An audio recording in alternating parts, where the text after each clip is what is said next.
What is up, beautiful people? DH here. Wanted to jump on here as we're the second week of the new year. And I always like to remind myself, so I wanted to share that it's not too late to have some intention behind defining what you want this year to look like.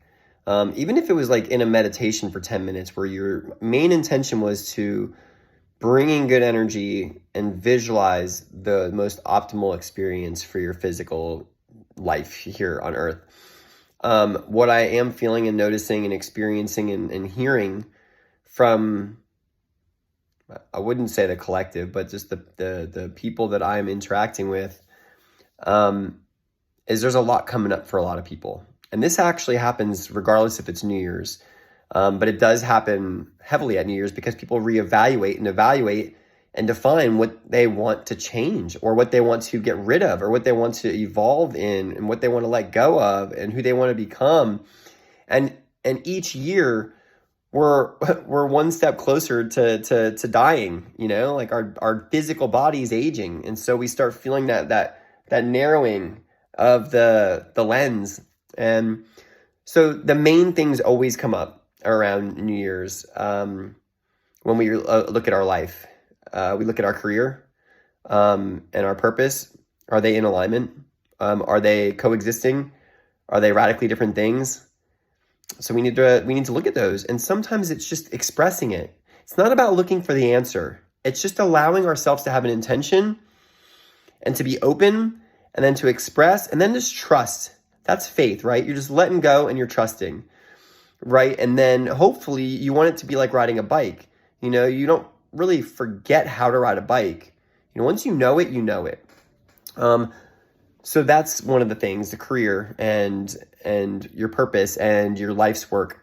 The other one is partnerships. And I could probably do like a 7-part series on partnerships, not because I'm the guy that knows everything about partnerships, but since this is my first year being single, where I'm not in partnership, I've learned so much about myself. I've learned so much about partnership, some of the dependencies and the lack of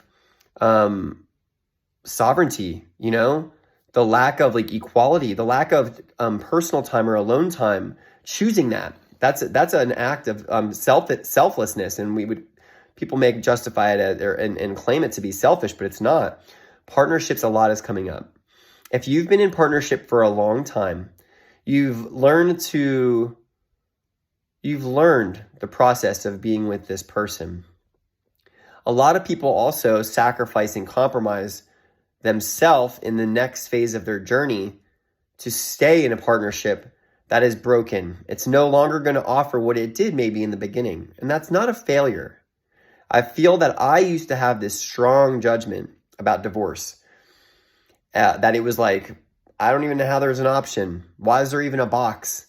And that's the thing about marriage is it's relatively conditional. You literally have to sign a certificate committing to each other, And I know that there's other religious things and connotations. There's all kinds of other things associated with it. But for the most part, it becomes conditional through time.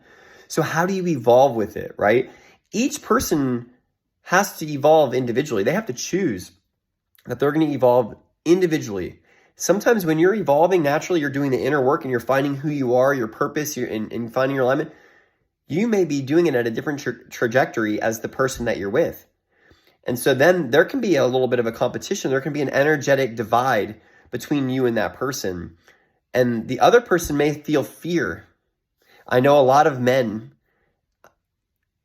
from my many years of working with people and just my personal experience in life that if a man starts to see, and I take that back because it doesn't matter if it's same sex or whether it's man, woman, but the dominant energy, the masculine energy will sense fear if they see their partner ascending or rising or expanding or becoming more or having different interests.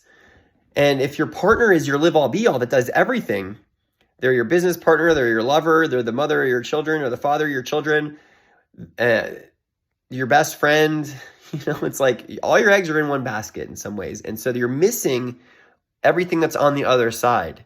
that will help you expand and become your wholeness. And so partnership is a big one. A lot is going to come up, especially if you are doing the inner work and your partner is not. There's a part of you that's looking at your partner like, man, they're not doing any inner work. And then there may be a feeling of, do they really even care about me? Do they want to work together, or is it over? I mean, it can get extreme. And the other person that's not doing the work is like, what's this person doing? Like, they've changed so much. They're so different now. They're no longer who I used to be with. It's like we don't even talk anymore. And the intimacy, I mean, that can be completely invisible. Another one is parenting and being a leader of a household, is that as our kids age, the leash gets, I guess it would get longer and longer and longer until they're not on a leash anymore. And so we control them in some ways as they're a baby, and then they're starting to learn a little bit. We give them a little bit more. And that's that push and pull. That's that letting go as a parent of, they're ready for the next stage in their maturity and their development. And then as the parent, there's that control that you're losing, and there's fear that can come up because you have to do it at the right levels. And how do you know? You don't. You know by doing it, living it, and seeing it. And so it all comes back to coming into self, coming into your own personal sovereign self, setting some intentions for your year. Have fun with it. If you're not going to set intentions for the year, when do you set intentions? This is when everybody else is doing it. We might as well join the party.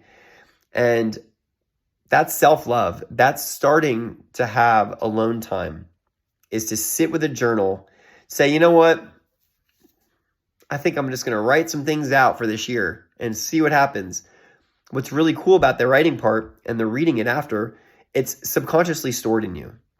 So I don't need to look at my goals and my objectives and the things that I want to accomplish, my word, every single day, because it's in here. It's working. My word last year was acceptance.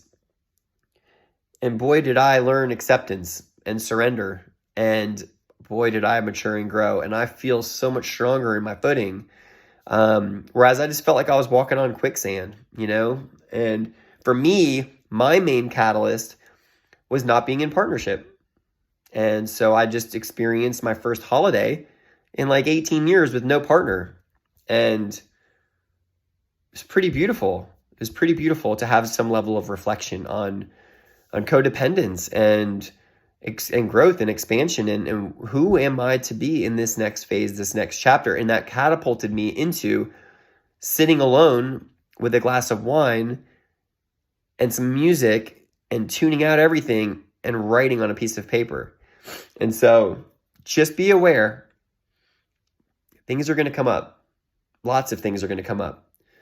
And we have to be open to receiving them. And we have to be aware of them.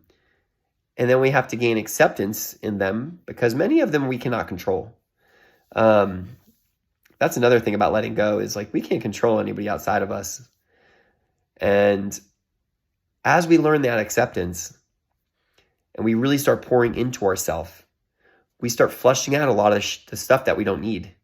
Pour in the good. What goes in must come out. For me, if all I ever watch and all I ever listen to is sports, the only thing I'm going to talk about is sports. The only thing I'm going to think is sports. Maybe the dreams that I have, they're all sports. I asked my 6-year-old the other day, I was like, hey, did you have any dreams? He's like, yeah, I just dreamed about Hot Wheels. Of course he dreams about Hot Wheels because he likes Hot Wheels. And he's like, yeah, and what was the other thing that he dreamed about? Like the thing that he watches, like the YouTube Grand Theft Auto or whatever he was watching that day. He has those dreams. So the programming starts very early. So be intentional this year about what you're putting into your mind, what you're listening to, what you're seeing, what you're reading, who you're spending your time with, what activities and groups that you're affiliated with. Because again, as we start to expand into the new version of us, we shed our skin. We have to let things go. We have to let things go. Sometimes it's friendships. Sometimes it's partnerships. Sometimes it's our career, that we have to have a new company or a new function. Sometimes it's where we live. Sometimes it's new clothes, new shoes, new hairstyle. It doesn't mean you have to have radical change, but we can't be afraid of change. We can't be afraid of newness and freshness. And again, our body is going to continue to age. And there isn't a medal at the end of this that says, I stuck with this one thing my whole life. In your ego, there is, but we may be withholding and avoiding and not accepting a lot of the things that come our way that are part of our journey that will help us really, really find that fulfillment and that connection to our purpose here. So much love to you guys. Happy New Year. Happy New You. And embrace the journey, embrace the challenge, and just love yourself. Really love yourself. If you can't love yourself, who else will? And if you don't know what loving yourself is, start by looking in the mirror and just saying, I love you. And just start evaluating the being that's standing in front of the mirror. Send that being love. Send that being light. Smile. Allow yourself to express it. Allow yourself to have laughter.